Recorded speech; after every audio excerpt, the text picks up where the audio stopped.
What's up? What's up? What's up? Welcome back, everybody, to another episode of the Late Night Show with Dr. Kojo. I am your host, Kojo Sarfo, checking in live from the heart of Texas tonight.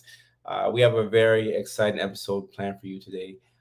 Something that we've been talking about throughout not only this year, but the past couple of years, neurodivergent struggles in some shape or form through the videos. But we'll be talking about three specific silent neurodivergent struggles. I know how you all like to list. So I've got something for y'all tonight, and I'm excited to present it. We are streaming a little bit late. I tried to go live earlier this week, had some things come up, had to take care of some family stuff, and then today the NFL draft pushed things back a little bit. But my Titans got an offensive lineman in the first round. It wasn't the guy I thought that we would get. It wasn't Joe Alt, but we did get J.C. Latham. An Alabama boy, so roll tide. So I'm excited on that end, and I can breathe, I can relax, and I can get into the live stream. So I know my team is good, and I'm hoping that you all are good tonight. Use the comment section down below to let me know your name and where you're checking in from as we get started. So we got Volps. What's up? What's up? What's up? Patricia, what's going on? How are you doing? And by hearing and hearing by as an OG on this live stream, and they are absolutely correct. This live stream is a body double. So if you don't know what that is, that's something that people with ADHD use, but anybody can use it. If you want to be productive and you're having a hard time getting things done, if you have dishes to take care of, if you have clothes, like I have a lot of clothes that need to be folded. So if I were listening to this live stream, I'll be folding my clothes. I'll be preparing for the day tomorrow. It is a late night live stream, so we can kill two birds with one stone by listening to this live stream, interacting as you can, dropping a couple of comments in when you're able to. But this is absolutely a body doubling live stream, as all of my live streams are. So by hearing and hearing by, thank you for mentioning that. But we're going to be talking about three neurodivergent struggles. And these are all things that I know each one of these things is something that somebody in my community has dealt with, if not more, multiple people. So hopefully it's relatable, and hopefully it can bring you some value. My sister texted me, sure, send me a picture of them, please. I got you, sis. All right. I literally have a giant pile of clothes sitting on my floor. Well, guess what? During this live stream, we can get that pile sorted out. Maybe not the whole pile, but we can get a portion of it sorted out. Maybe a third or a fourth. But we can make some progress if you want to. But if you want to just like lay back and enjoy the live stream, be my guest as well. Emily, what's going on? How you doing? Leah says, I just rinsed the dishes and started the dishwasher. All right, cool. So Leah, let me know how far you get by the end of this live stream. Because the dishwasher, I don't know how long it takes for that to cycle, but at least if you get the dishes to the dishwasher, then it's just a little bit less on your end. I see the Packers just took an offensive lineman. Okay, everybody needs an offensive lineman tonight. Parrish from Germany says, can you talk about alcohol? Parrish, so we will have live streams where we talk about substances and we could talk about alcohol more specifically.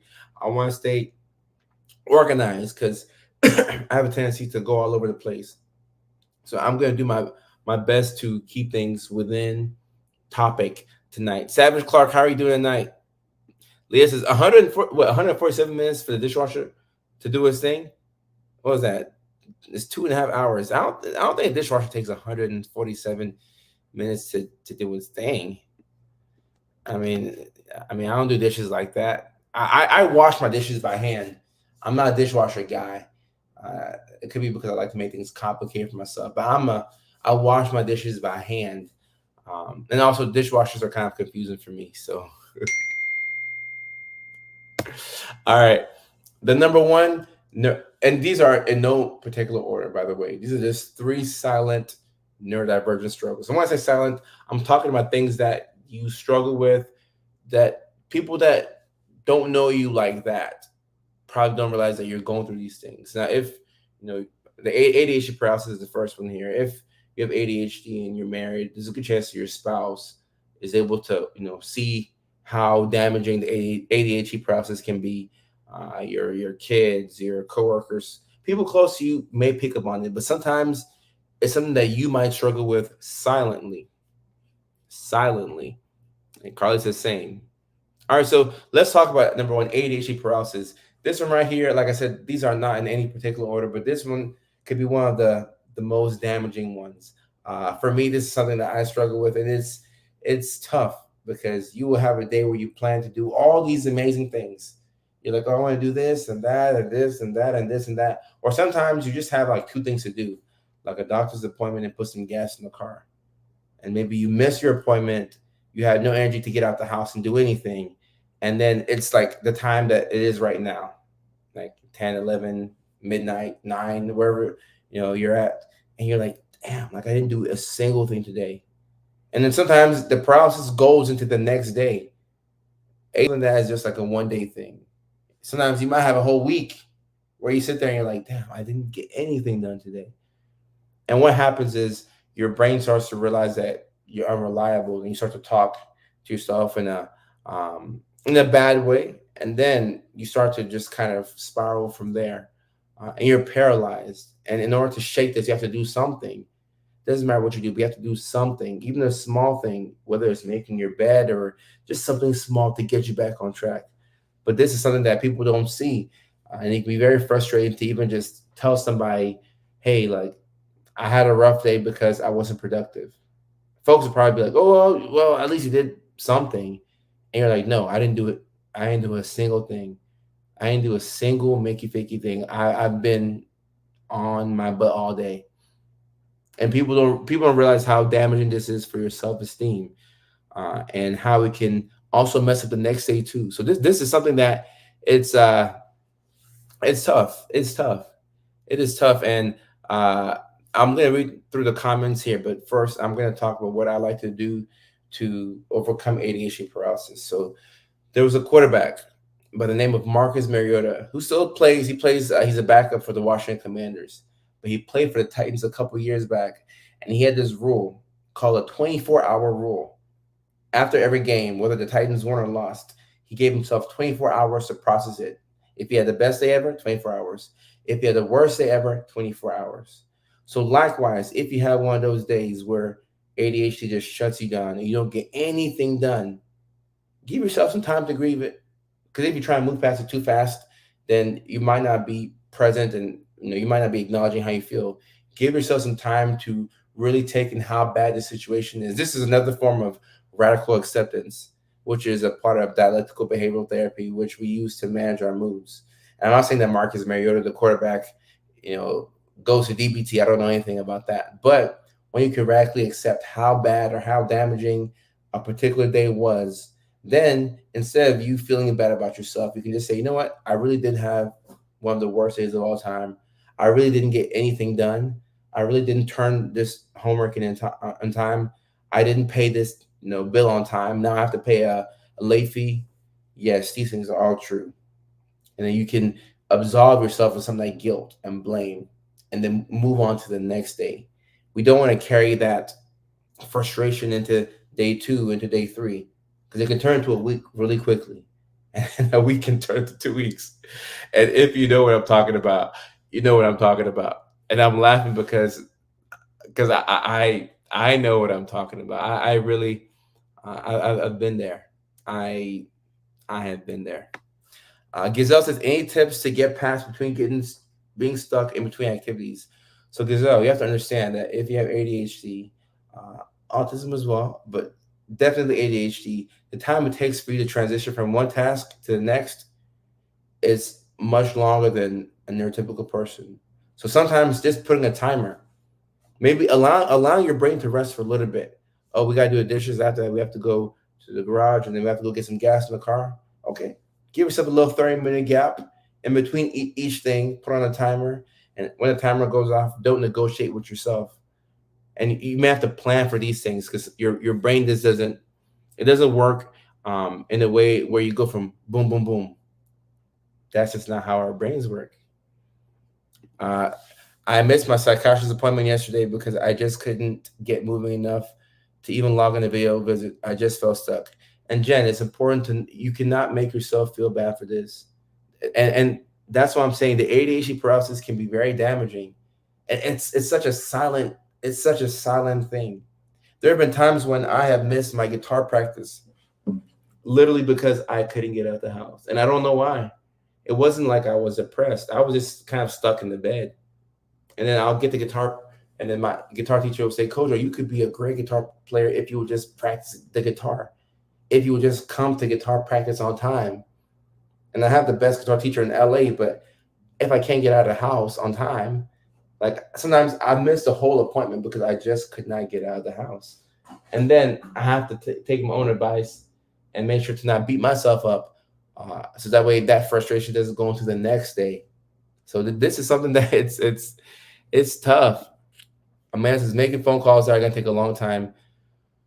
Right, right. And this is why I love this community so much because we have to sometimes read about how this thing affects other people so that way we know that we're not alone. Because it's a very isolating thing to feel this when you realize that you're like, wow, I really can't get anything done today. For whatever reason, I'm not getting right. I can't get a single Mickey Picky thing done. I can't get anything done. I'm in process now. I have homework and right. And Leah, also see the hardest thing about the reason why sometimes we're in process is because we need help initiating the task. We just need help in it. A lot of times, once we start the task, we can see it through, but we have to just start the thing. If you don't start, you'll never make progress. You never finish. So whether it's something silly, I don't. Sometimes I know some people who have some silly hacks that they use to get themselves to start something. How I don't care how silly it is. If it gets you to do, then it works. Keep in mind, ADHD is not a condition where you don't know what to do. You know what to do. You just can't do it.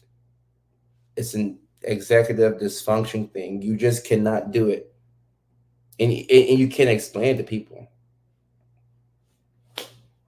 I've been in, and it can be embarrassing sometimes. I don't, I'm making peace with it. I've been in California for 4 years. I have a car. I don't drive it that often, but I have a car that still has a Georgia tag on there, and the tag was expired last year, November 2023. If you're watching this video and you're part of the LAPD, skip this part. LAPD, skip this part. Do not watch this part of the video. I don't want y'all to pull me over. I go back and forth with my dad all the time, and he's like, "Kojo, you're gonna get pulled over." I'm like, "Dad, I know I have to do it. I can't do it." Now that I'm thinking about it, I'm like, all right, I got to make sure I do it. But the doing part is the hard part. And then when you put your mind to it and do it, it doesn't take that long. But starting the thing is a difficult thing. So you have to remove any guilt that comes from not being able to start the thing. So for me, I don't have any guilt about it. But sometimes I'm like, all right, I need to have a little bit of guilt to like get me to do something. But like not too much to where you beat yourself up. Oh, good night. Okay, that's what's up, Leah. That's what's up. Starting is half the battle. Yeah. And that's why if you can start something with ADHD, we don't want to take on too much at one time. If you can start something, you give yourself a lot of points for it. Don't even worry about finishing the thing. Just worry about making some progress on the damn thing. And it gets sometimes you just want to punch a wall because you're like you're just stuck. Being stuck is a very frustrating feeling. Candace, how are you doing? Um, I never made the connection between the paralysis and negative self-talk before. It makes sense. Patricia, the negative self-talk is one of the reasons. That's not why the paralysis starts. The paralysis starts because you have a condition which makes it hard to do anything. And then once you don't do, after you don't do for long enough, the negative self-talk, starts to begin, and that keeps you stuck. So it's not why you get stuck, but it's why you stay stuck. And then you just keep beating yourself up, and you're like, all right, whatever. Then you start to make excuses. You start to feel bad. You feel like you're a victim. You're not a victim. You're just stuck. You're just stuck. We have to get you unstuck. That's all we have to do. Not all, but we gotta get you unstuck. With the gap between tasks, you just want to play video games. I give myself so many breaks. I start to panic during tasks. How to relax myself from that? Perish. Sometimes you have to talk to yourself like I'm talking to you. Say, all right, okay, this is. If you're struggling to go from one task to the next, you can say, hey, Kojo, all right, so we have to go live on Facebook. All right, after we go live, so I'm gonna talk as if this is what I'm gonna do after the live stream. Kojo, we're gonna go live on Facebook. After we go live on Facebook, we're gonna edit some videos with Chandler, who's my assistant, who I'm showing how we edit videos. We're gonna edit the videos with Chandler. After that, we're gonna go live on TikTok because we go live on TikTok after we go live on Facebook. We call that one the after party. After that, make sure you take your melatonin and you get to sleep. Make sure you set your Alexa so you can get up in the morning for the gym. I have to talk to myself like that.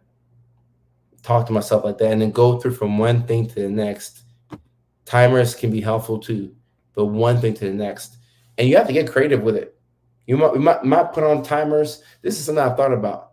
Going from one task to the next. I'll put on timers, but each timer will be a different song, and maybe I'll have Everlong by the Foo Fighters. And when I hear Everlong, I'm like, all right, Kodo, now it's time to edit videos. Now I'm gonna switch to "Don't Stop Believing" by Thing Is Journey. When I hear "Don't Stop Believing," it's time to play guitar. When I hear "Right Foot Creep" by NBA YoungBoy, it's time to go live on TikTok. These are weird things. It doesn't make sense to anybody else but ourselves. But this is something that I've thought about, and now that I've said it out loud, I'm like, I think I want to try that. Just something because like the same thing that I do for my autistic patients, like I need that too. I need like an auditory cue. I need like a visual reminder. I need colors and lights and sounds. And sometimes some adults are like, "Oh, I'm too grown for that." Well, I'm just a big adult.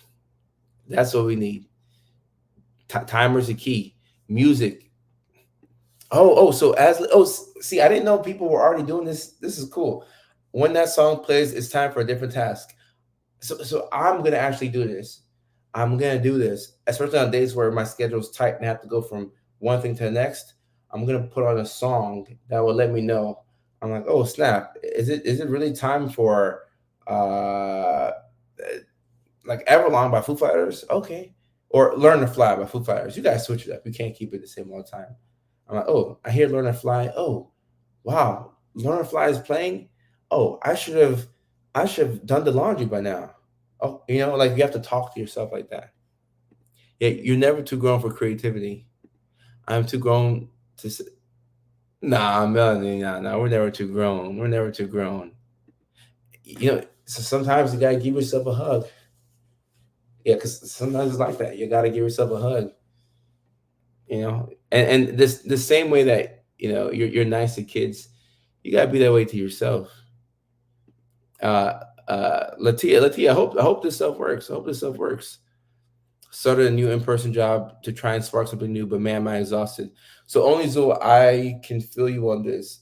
A lot of times it's tough for us when we don't interact with people for a long time and we realize that we need human connection, but then you get drained very easily. That will lead me to my second point here in just a second. In just a second. Leah, Detroit did a wonderful job with the NFL draft. The city where I had my first book signing, when I did my first book, I went there for the book signing, and then I came back. I flew to Detroit 2 weeks later for a radio interview. So I have a lot of love in my heart for the city of Detroit and the draft. Y'all have done a great job with the draft. What does it mean when you're not beating yourself up? You just put it out on the to-do list and there's no motivation. So Gazelle, this could just be that you have no motivation. It doesn't have to be an ADHD thing, but neurodivergent individuals definitely struggle to have that motivation. So sometimes you have to psych yourself up for it, or do that task, do something that you're not motivated to do in a setting where you're motivated to do it.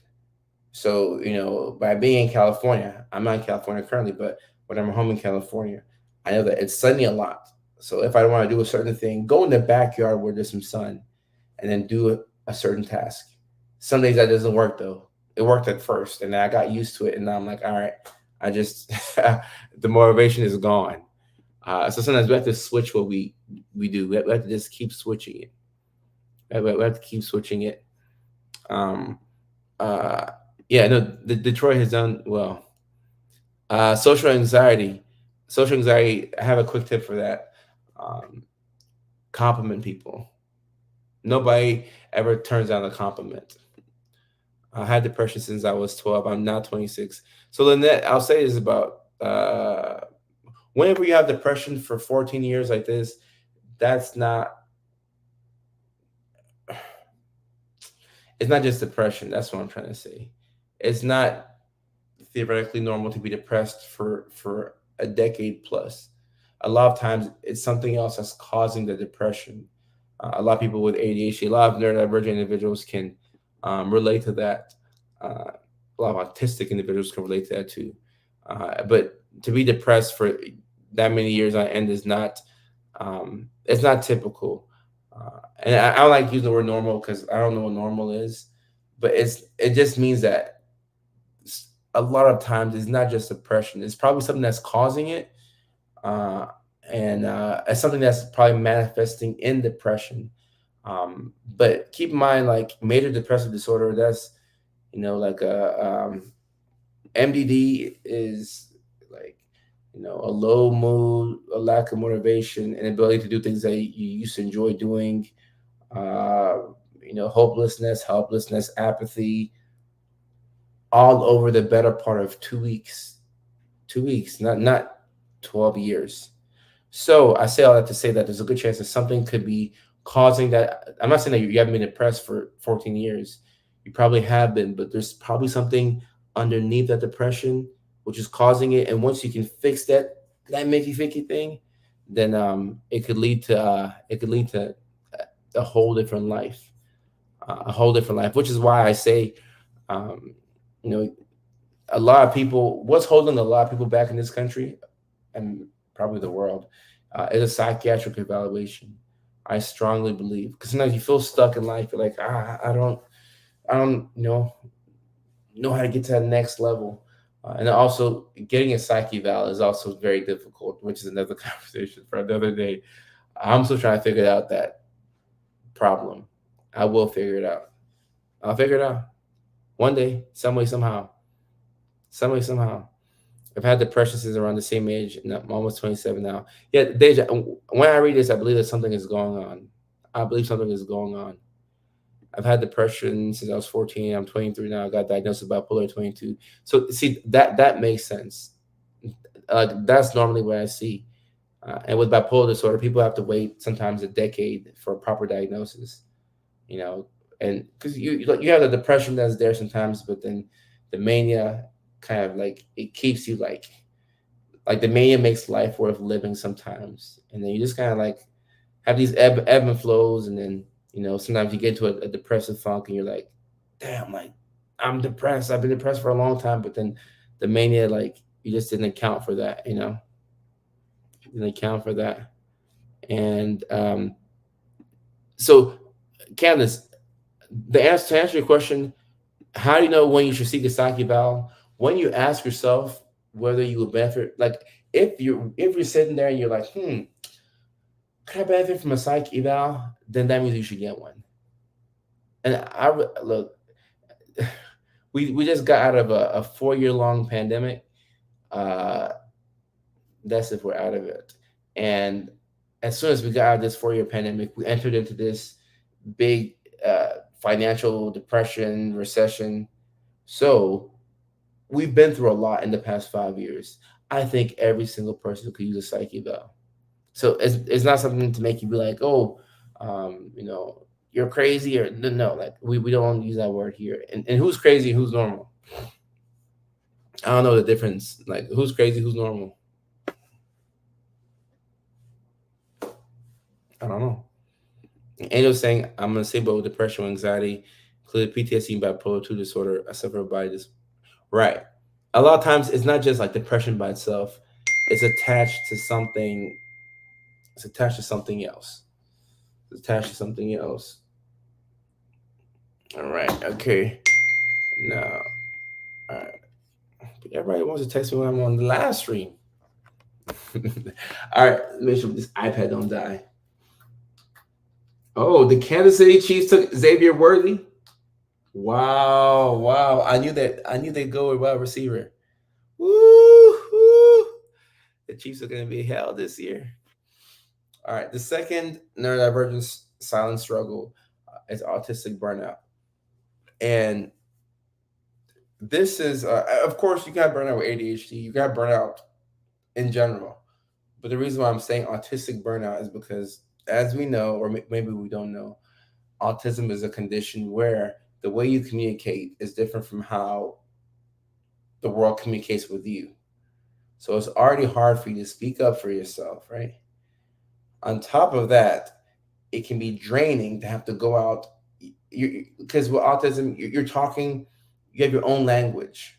That's how I like to see. You got your own language, and then neurotypical people have their own language. So you're going out into a world that's not designed for you as it is until you put some modifications in place, and you're operating as if you're neurotypical. You're trying to communicate their way. You're masking. You're doing all these things naturally as you go through life. You just get burnt the hell out, and then that causes you to sometimes go back into your own shell, and when you stay away from people, from society, and as you're trying to recover from burnout, sometimes you have skill regression, and then the negative thought patterns start to just kind of catapult from there, and then you're like, oh, I can't talk to people anymore, and then you're getting into your head about how you're being perceived. It can just go on and on and on and on and on and on and on and on, and it can be frustrating, and it's tough to pick yourself up out of that rut when you have that burnout. And there's a silent struggle because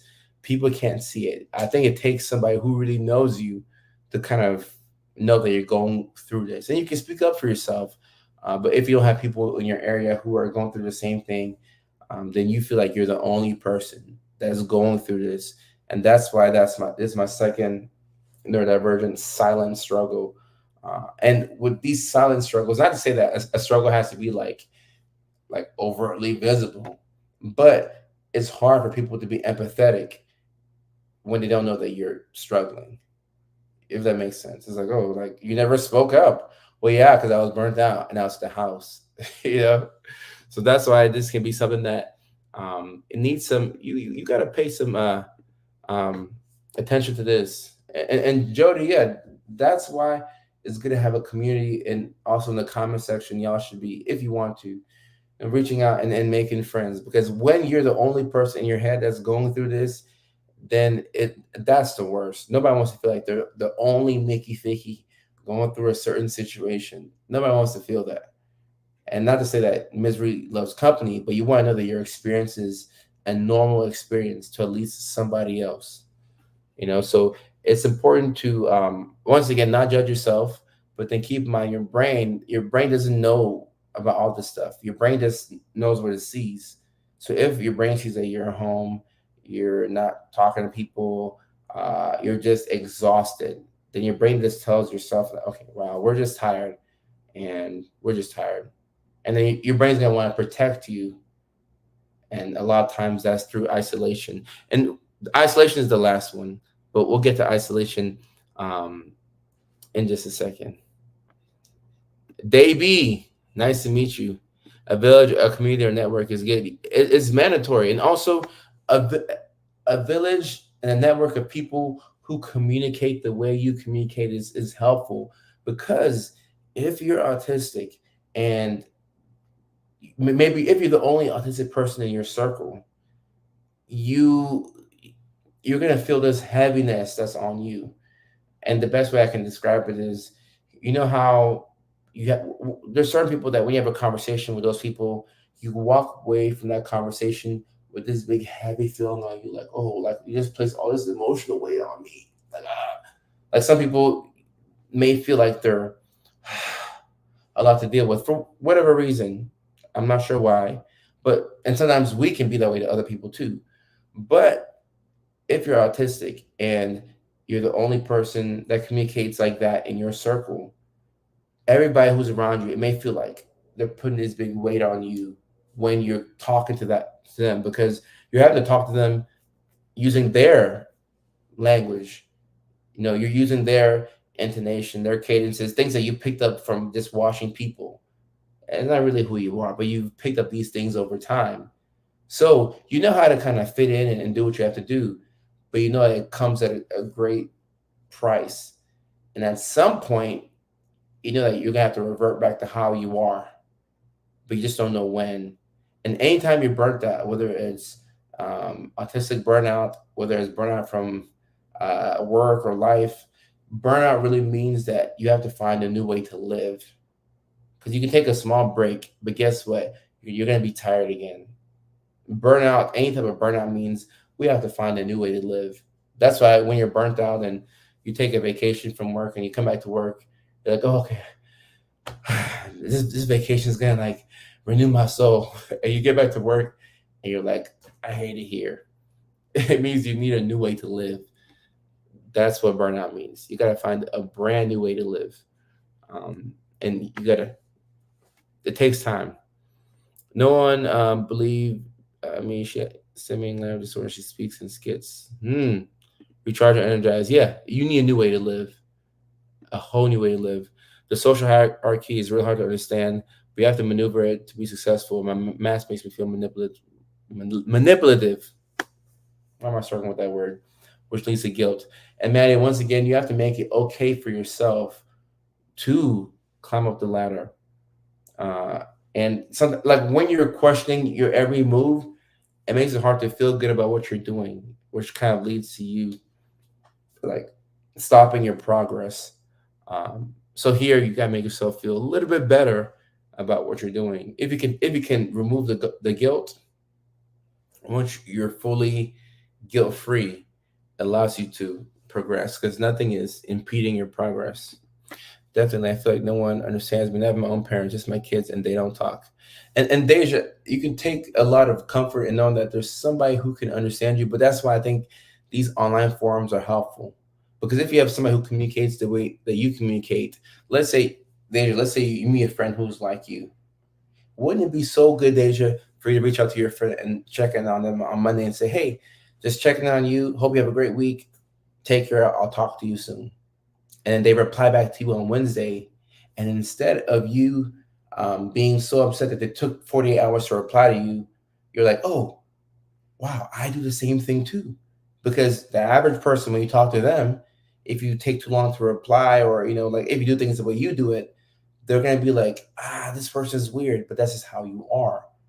So instead of changing who you are, you just need people who understand you. If that makes sense.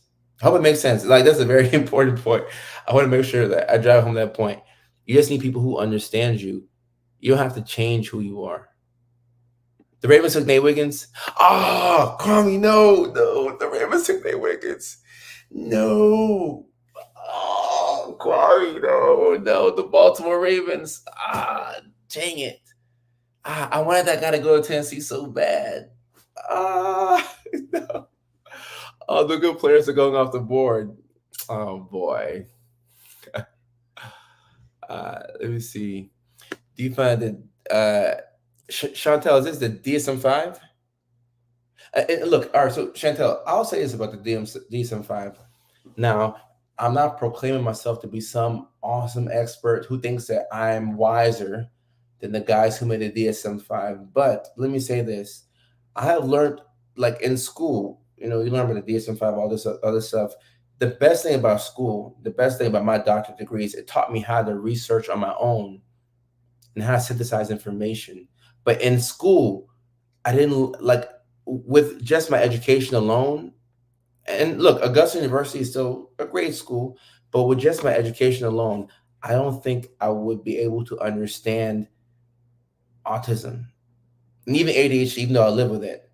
I had to learn about a lot of these things on my own. So I do think that the DSM-5 is a bit behind when it comes to a lot of things. So it is our Bible in psychiatry. But keep in mind, the DSM-5, who are they? Like they're using information from people who seek care. We know that a lot of minorities and underserved people in underserved communities have been traditionally sought out mental health help. So do we have enough literature on them? people who are undiagnosed with ADHD and autistic people, it's the majority of them who are undiagnosed, have they sought out care in high amounts for us to really know about that population? I don't think so. So the DSM-5, uh, I mean, it's still like, what we used to diagnose, but I think that it's outdated, in my opinion. In my opinion, not that it's not good. It's just it hasn't caught up with the times. It's not caught up with the times.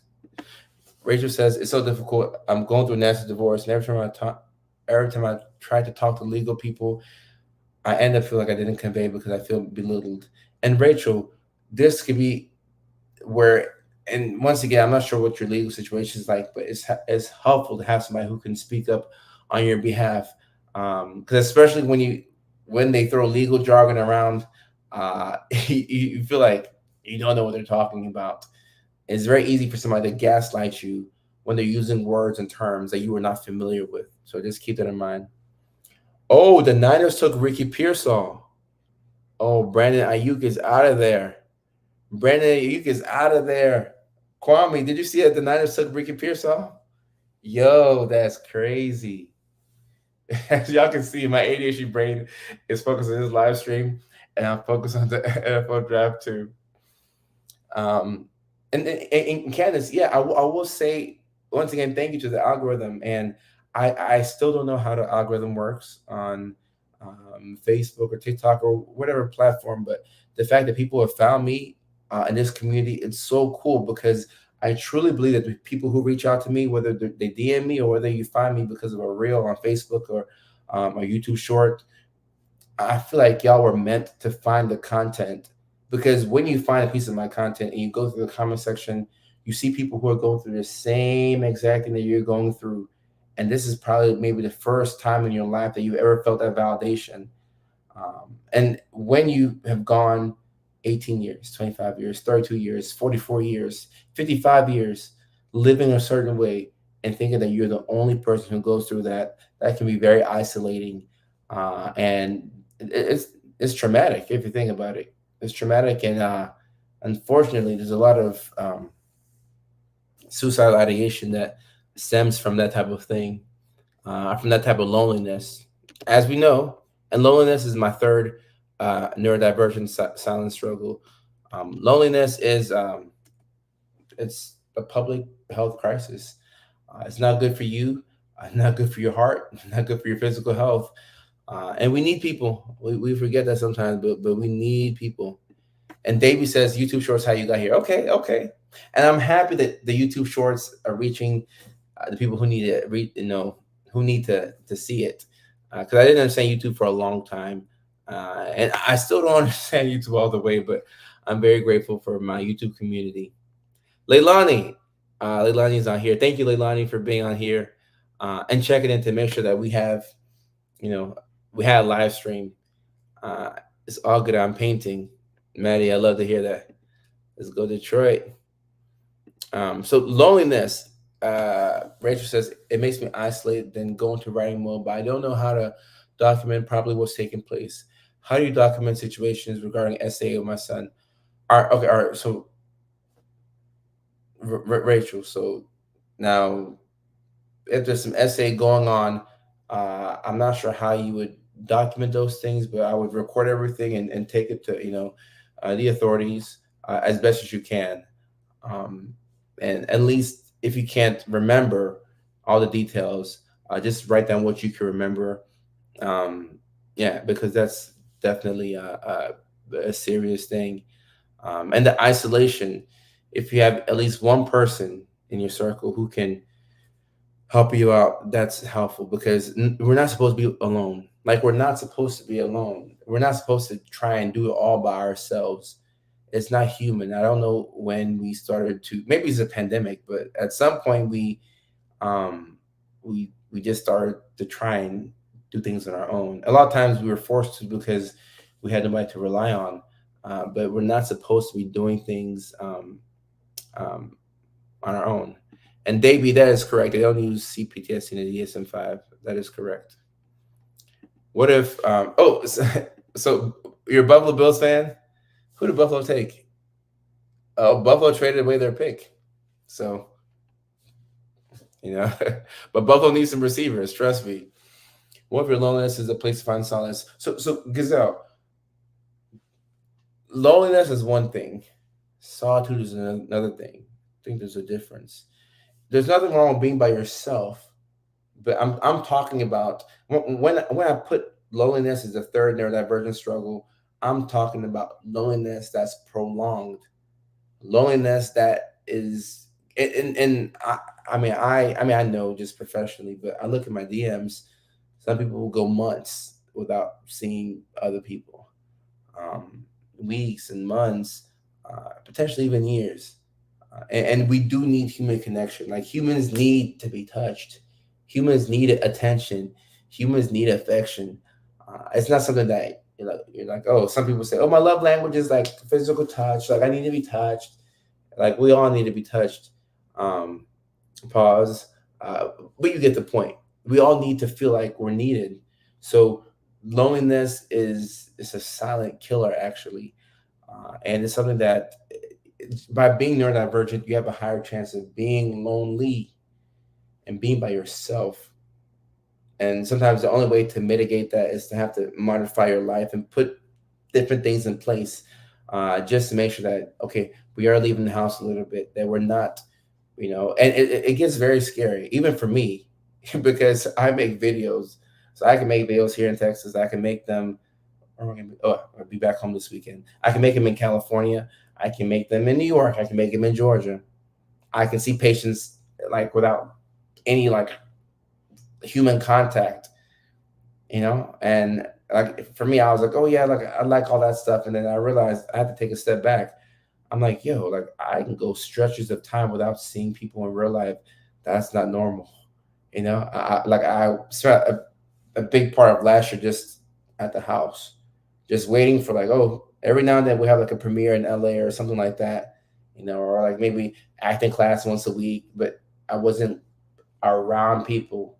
I had to switch that up quickly because you can't just be away from people. It's one thing to want to be by yourself. I get that, but it's not healthy to be like alone.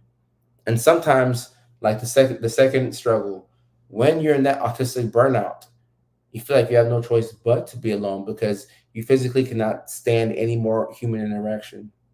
Like you've met your threshold for how much other people you can have, and then you're forced to retreat to yourself and, and recharge. And the recharging takes so long because sometimes you're trying to recharge and go back out there. But what you really need is a new way. You need a new system of how you interact with the world, because the old system led to you being burnt out and being by yourself. So we got to find something else. I'm not sure what it is. We don't have to do it too fast, but we need something else. We need something else. Candace, I agree. Uh, Solitude is different from isolation. Yeah. Yep. I completely agree. And the 32nd pick of the draft was Xavier Leggett. Xavier, congratulations. Congratulations. I added him on Instagram. He added me back. So Xavier, congratulations. I guess you get to stay in Carolina, from South Carolina to North Carolina. So congratulations, Xavier. That's awesome for you. And what CBT does CBT help loneliness? So CBT can help. Yeah, CBT can help because it helps with the mindset. Anything that helps with mindset can help change your life. But even knowing, you have to sometimes put the action in, and that can be reaching out to friends. Maybe it's downloading the Bumble app and trying to meet some friends in your area. I'm not saying that that's the answer, or being in a Facebook group and being around like-minded individuals. But we have to do, at some point we have to do. Loneliness is 100% a killer. I don't leave my house except for work and school, and when I do try and go places, I get anxiety. So Jupiter, this is a perfect example. I'm not saying that as a bad thing that you're by yourself. It's not a bad thing. It's not a bad thing. But hear me out. You have to interact with people in some capacity. Maybe you get enough of that at work and school. If so, okay. But if not, how The good thing here is you've identified the thing that's keeping you from connecting with people. It's the anxiety. So whether it's CBT or medications or whatever it is, once you address that anxiety, now you have a new way to live. But with the current way of living, you can still, you can go outside tomorrow. You can go to work, you can go to school, and you can go to work, and after that, you can go to Starbucks or a coffee shop and interact with people. But guess what? After people keep coming in and they're all in your face, you're gonna get anxious because like that's how your current setup is. So how do we address the anxiety so that way you have more of a capacity to go outside if you want? And I'm not telling you that you have to go outside every day and become a social butterfly, but given the opportunity of being able to go to a new coffee shop or to go to a new lounge or something like that, if you had a chance to do that and you did that on a particular day, would you be able to do that without so much overwhelming anxiety, to where you don't have to have a panic attack just to leave the house? Once again, it's all about developing that system, that routine, that system and that routine, which are things that sometimes we don't want to do, but we know that we need somewhat of a routine, somewhat of a routine. Yeah, group sessions could help as well. It depends. Like people have their own way of, um, uh, some people hate group therapy, some people like it, some people want individual, some people will swear by DBT. So it just depends. But and some people say therapy doesn't work for them, and that's fine. We move on to the next thing. Sometimes I feel lonely even when I'm around other people. My husband has ADHD, and ooh, my back. You heard that? My back cracking like that. My husband has ADHD and constantly wants to communicate and be loud, which makes me want to be alone. And then I'm lonely. I just rather do activity together and be quiet about it. Ooh, Deja. Ooh, I felt this right here. And can somebody drop in the magic word? I forgot. I forgot. We have a water break. I just started yapping and I forgot. I forgot. But let me talk about this right here. So Deja, now I'm not telling you what to do, Deja, but oh yeah, that was pretty loud. That was pretty loud. Deja, let's get some water and I'll get back to your question. All right, y'all. It's time for the water break. We gotta get some water in. We may forget to hydrate. Today was not that day for me. I got enough hydration, but still, it's time for the water break. Let's make sure we get some water in. Big cheers, y'all.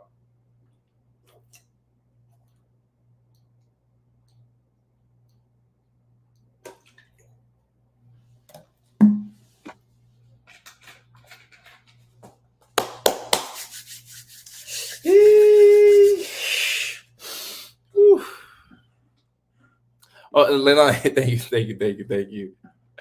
I needed yeah, water and meds break. Yeah, get your medications in. You know, get that gabapentin in. Get that Seroquel in. Uh, get your Zyprexa in. On Aaron, I can relate. Sometimes I get to the all or nothing thinking. But Deja, this is very important. I need you to understand. We're talking about your husband here, Deja. This is your husband. All of your other family members, you didn't get to pick them. Your kids, you didn't get to pick them. You chose your husband. You have to live with your husband every single day. So it'd be helpful if he understood how you operated. Okay. Now he has ADHD, so he may understand neurodivergence, but it's so like when you come home and your husband wants to talk and talk and talk and talk, and you just want to just relax, it's going to be very difficult to avoid a fight.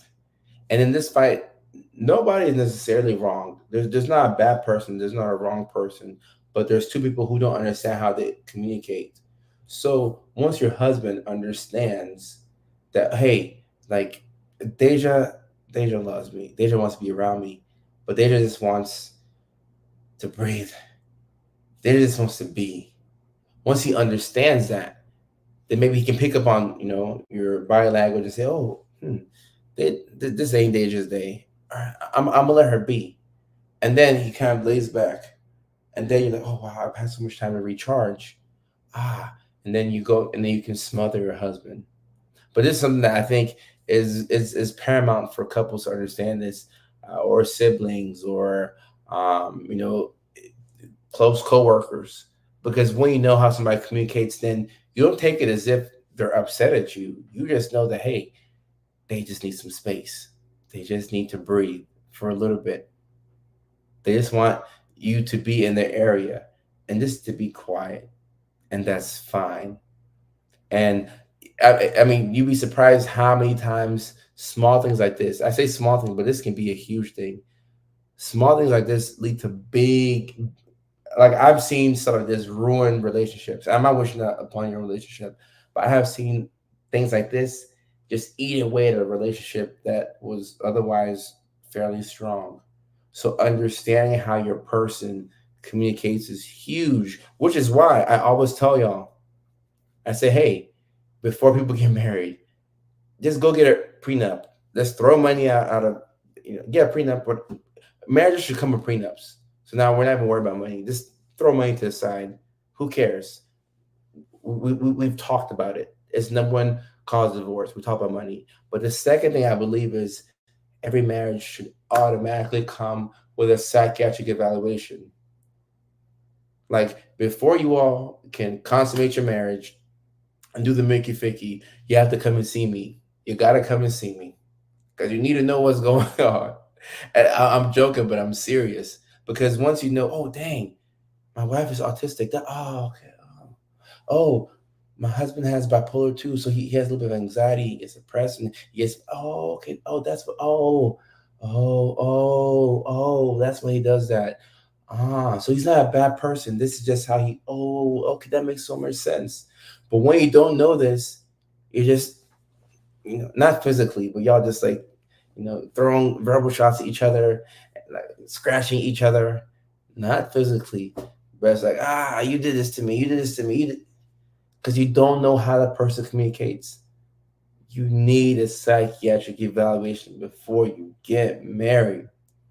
It's absolutely important. I can go on and on. So I mean, I'll move past the point, but it just helps knowing how your person communicates with the world. That way, you can best appreciate them. This is important stuff, guys. Important stuff. Important stuff, y'all. Aaron says, I'm separated because of this. Aaron, so look, Aaron, you can teach a master class in this type of stuff. And I have had some, I won't call relationships, but I have had some instances where everything, like I loved everything about a woman except for the fact that she just couldn't let me be. And I'm like, I'm trying to save the world. I'm trying to save the world. I'm trying to save patients. I'm trying to diagnose people and give them ADHD medication. I'm trying to save the world. I'm trying to keep people from killing themselves. I'm trying to save the world. And when I come home, I just want to play video games. I just want to play with the guys. And that will turn into a huge thing. You don't love me anymore. I do love you. I just want to play Madden. I want to hop in the franchise with the boys, but I love you very much. Please, please, please, let's just get a week of not arguing. And I promise I'll take you to Disney World, not Disneyland and Anaheim. I'll take you to Florida. Just please, just let me breathe. Aaron knows what I'm talking about. And likewise, I'm not a perfect person. I'm sure that there have been times when I have frustrated somebody because I didn't understand how they were. So once again, we have to understand how people are. Once we know, we can give them some grace. And as human beings, we're always going to need some grace. Sometimes we fall short and we're going to need somebody to help us out. And likewise, when they fall short, we got to help them out too. But it's very important just to know how people operate. Just know how people operate. Um, so neurodivergent is an umbrella term used to describe a couple of conditions: ADHD, dyslexia, dyscalculia, autism, and I think that you could use neurodivergent and put it to any mental health condition. Because if you have bipolar disorder, your brain works a bit differently. But people use neurodivergence for primarily ADHD and autism. Good question. Good question. After I got my evaluation, I just understand why others don't get it. It's so expensive in Canada. Yeah, I hate that it is, but it's expensive in a lot of places. And we, I promise you, we can simplify this whole thing diagnostically. Like I'm telling y'all. And look, who am I? Who am I? Who am I? Maybe I'm just a social media Mickey Ficky, but I don't think it should be that difficult to get an autism diagnosis or ADHD diagnosis. The system is making it way too hard. It should not be that difficult. I promise y'all, it's not that difficult. Like it's not. It's a psychiatric evaluation. It's an hour and a half. It should not be that hard. It grinds my gears how difficult it has become. And maybe the powers that be don't want me to open my mouth because when I do, people be out of jobs. Shouldn't be that difficult. My spouse has no clue. At times, I do it all with a 5-year-old on the spectrum. Wow. Well, Marie, you deserve Parent of the Year. You definitely do. Hi, everyone new here. Davey brought. Hey, Davey, I appreciate the assist. The Kobe Shack assist. I appreciate you, Davey. Lord Kiss Freak, welcome to the chat. Kayla, good night. Thank you for coming through. The system makes, yeah, yeah. Oh, you're not claiming it. Let's see what Leilani saying. That's a great attribute for your husband has the need to communicate. For some of us, oh, communication is key for, yeah. Communication is always key. Misunderstood. I hear you. Communication is key. It's huge. It is huge. Yeah, Jupiter. I promise you, it should not be that um difficult. I gotta figure something out because I just don't think it's that hard. You know, I don't think it's that hard. And I'm thinking to myself, I'm gonna have my social media. I'm still gonna make this movie and do my thing, but I gotta hire some people in, and we gotta figure out this healthcare thing because it should not be that difficult. It should not be that difficult. It should not be that difficult. Brittany, I'm happy you're able to catch this live stream. I appreciate you. But the system is making it's making way too much money. Making way too much money. But that's why education is so important. That's why these live streams are important. That's why social media is important. People are watching from Canada. People are watching from Hawaii. People are watching from Tennessee. People are watching from the United Kingdom. People are watching from all over. And people understand, even though the systems are different in all these places, people understand, I act this way. People act this way as well. And they have a diagnosis. They have a term that best explains their behaviors. I think I should go and get checked out. If I get checked out, then I can get the help that I need, which could be why I'm stuck in life. It could be why my relationships have a similar theme to them and they don't seem to go anywhere. It could be why I have a hard time keeping a job. But a lot of times, that help that you need is the missing piece between you being here and you being there. That gap is that help. Is that help? Leah, Leah, I appreciate you. And yeah, and Leah, ADHD doesn't present like you don't wake up at 37 and all of a sudden you have ADHD. It's how you were born, and you more than likely have to suffer for a long time before you can get the right help. And I'm happy that you have it now, and I'm grateful that I get to be a part of your story. It means a lot to me. Uh, Brittany, I appreciate you. Thank you so much. Hiring me, have ideas to diagnose faster. Okay, and Miley said it's not about diagnosing faster. It's about people being able to get access to a diagnosis. But I have some thoughts. I have some thoughts because I just have some thoughts. Like take autism for example. Normally you have to do a neuropsych evaluation to get diagnosed. You can get diagnosed with autism through a psychiatric evaluation. A standard psych eval, 60 to 90 minutes, a thorough like questioning and questionnaires if need be to help out the clinician, but it should not be that hard to be diagnosed with autism. It shouldn't be that hard, but it is. And no, there's no dumb question out here. The only dumb question is the one that's not asked. So all the live streams, if you go on my Facebook page, all the live streams are there. So you have to actually go to my page.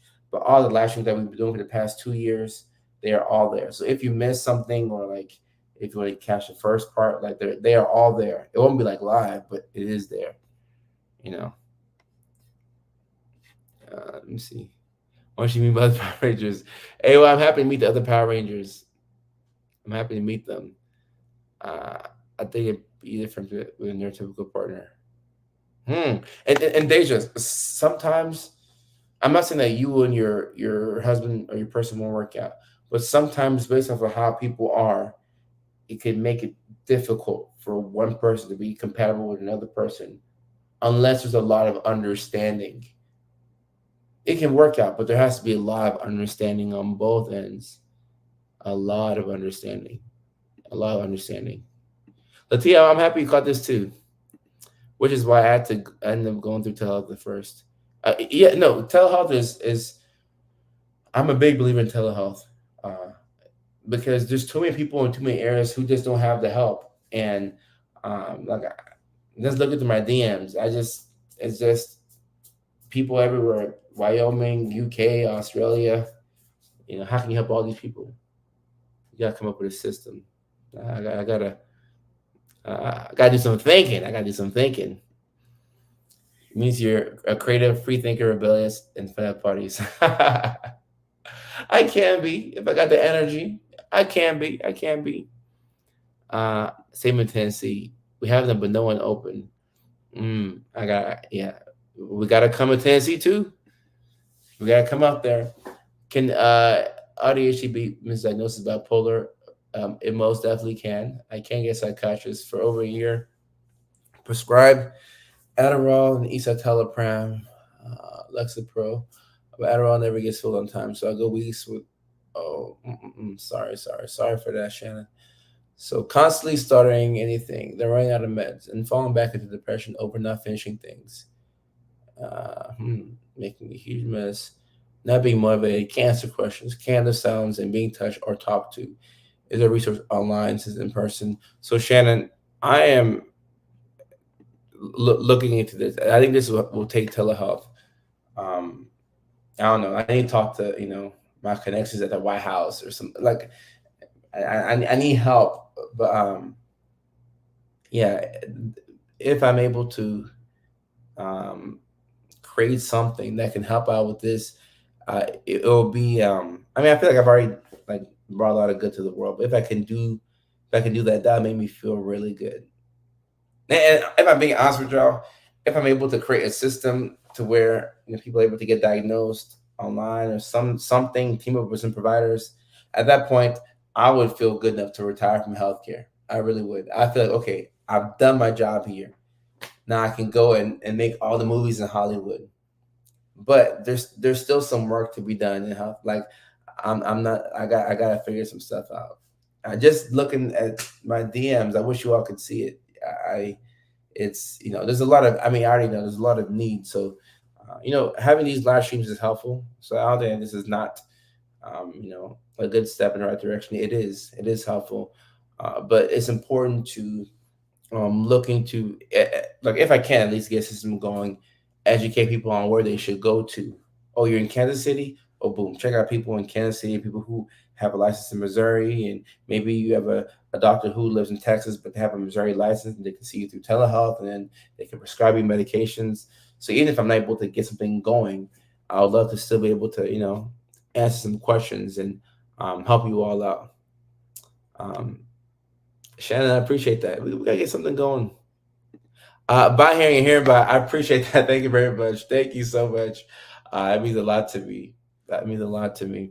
I brought the beard back, so I'm happy that you still likes my face. And we do have a Discord page. Does somebody have the Discord link in? We do have a Discord page though. Uh, I think Lilani has it. And Kelsey, how are you doing? How are you doing? Telehealth seriously has helped me more than anything. I was diagnosed at 39 and legit spent my whole life wondering why my brain was broken. I sure know many know the relief and honestly grief. Yeah, I finally get diagnosed. I would do anything to help others that need assessment. It's so frustrating to see younger folks that need assessment and support being treated the way I was as a kid. Antoinette, I felt every word there. I mean, replace the 39 with 26 for me, but I felt every word right there. Yeah, we'll get something going. We'll get something going. And this is a Discord link right here. Affordable care, and I have never come across a patient that I didn't like, but the healthcare system itself has always pissed me off.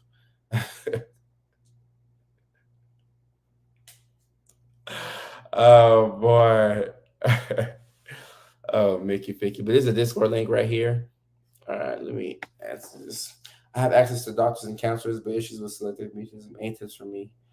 So Aaron, what I would say is just however you best communicate. If you're a sign language person, if you're like able to like more and like I don't know all the sign language, but if you can do that, that's helpful. If you're able to write and you have a provider, a doctor who, like you can write your concerns. There's more. There's definitely ways to communicate. You can write it out. I had a lot of patients with selective, mutism. Write out perhaps, and then after you've written out the majority or type out the majority of the things that you're feeling, you can even ask your provider, hey, can you ask me like yes or no questions? And well, yes or no questions you can like this, or you can be like that. So you just gotta get a little bit craftier. A little bit more crafty. A little bit more crafty. Oh, Leilani, can somebody drop the link on YouTube? Because StreamYard is not. It doesn't go straight to YouTube. I can talk enough. Well, Aaron, I think it could be helpful to explain to your provider. Say, hey, I am having a hard time getting words out. Can I like type things out? And a reasonable provider should be able to. They should be able to accommodate that, but I don't know them, so I'm not sure. But they should be able to. All right, okay. Thank you very much, Leilani. I appreciate that. And I don't know why we can't just drop the link on YouTube. Well, maybe it's me because I'm on StreamYard. YouTube, you gotta be like native to the platform, but still. Oh, Maddie, yeah. Look, my thing, like I take Aaron anytime. I appreciate you, my guy. My thing is, I think you get what you aim for in life. So I always dream bigger than what my capacity for doing is, because my capacity for doing, believe it or not, is very little. I get very frustrated. I wake up in the morning, I have no energy, no motivation. I have to will myself to get to the gym. I have to, like, my capacity for doing is, your typical neurodivergent capacity. Like, one thing going wrong in the morning, coffee spilled on me, all right, my day is done. So I would train myself to not go off of how I feel, and to aim for what I would want to do if I had the sharpest brain in the world. So that's what I'm doing. I'm gonna get there, and that if not, I'm gonna try. I gotta try. Get diagnosed or die trying, right? You gotta try. Or you get through diagnosis that you have IEP with district for a 5-year-old and evals. Yeah, sometimes going to those IEP meetings, like sometimes you gotta fight. You gotta fight for your right to advocate for yourself. Janae, I appreciate you. I've only recently been able to identify with a lot of the autistic ADHD, CPTSD effects, and that's a very popular trio of combination. If it wasn't for videos like yours and others, I would have continued to think that I was alone and uneducated. Janae, I appreciate you. Thank you so much. And also shout out to the algorithm too. I can't take all the credit. Shout out to the YouTubes. Because you're on YouTube. So shout out to YouTube Shorts. Shout out to the Facebook Reels. Shout out to the Instagrams. There's only one Instagram, YouTube, and Facebook. But you get the point. And shout out to TikTok. These platforms that have allowed me to have a voice on there. So it's not just me, but it's a collective effort. Yeah, and I made a video about PDA, but I will definitely make some more content about PDA, and also how to navigate it. Because if your daughter has PDA, there's probably a way that you have to communicate with her. Instead of just trying to like put everything all on her at once. So I'm gonna make some PDA content. Starlight, I appreciate you. Thank you so much. My mom thinks the same. I appreciate that. Thank you so much. I appreciate you. Hi, bye bye. All right, y'all. So this live stream was awesome.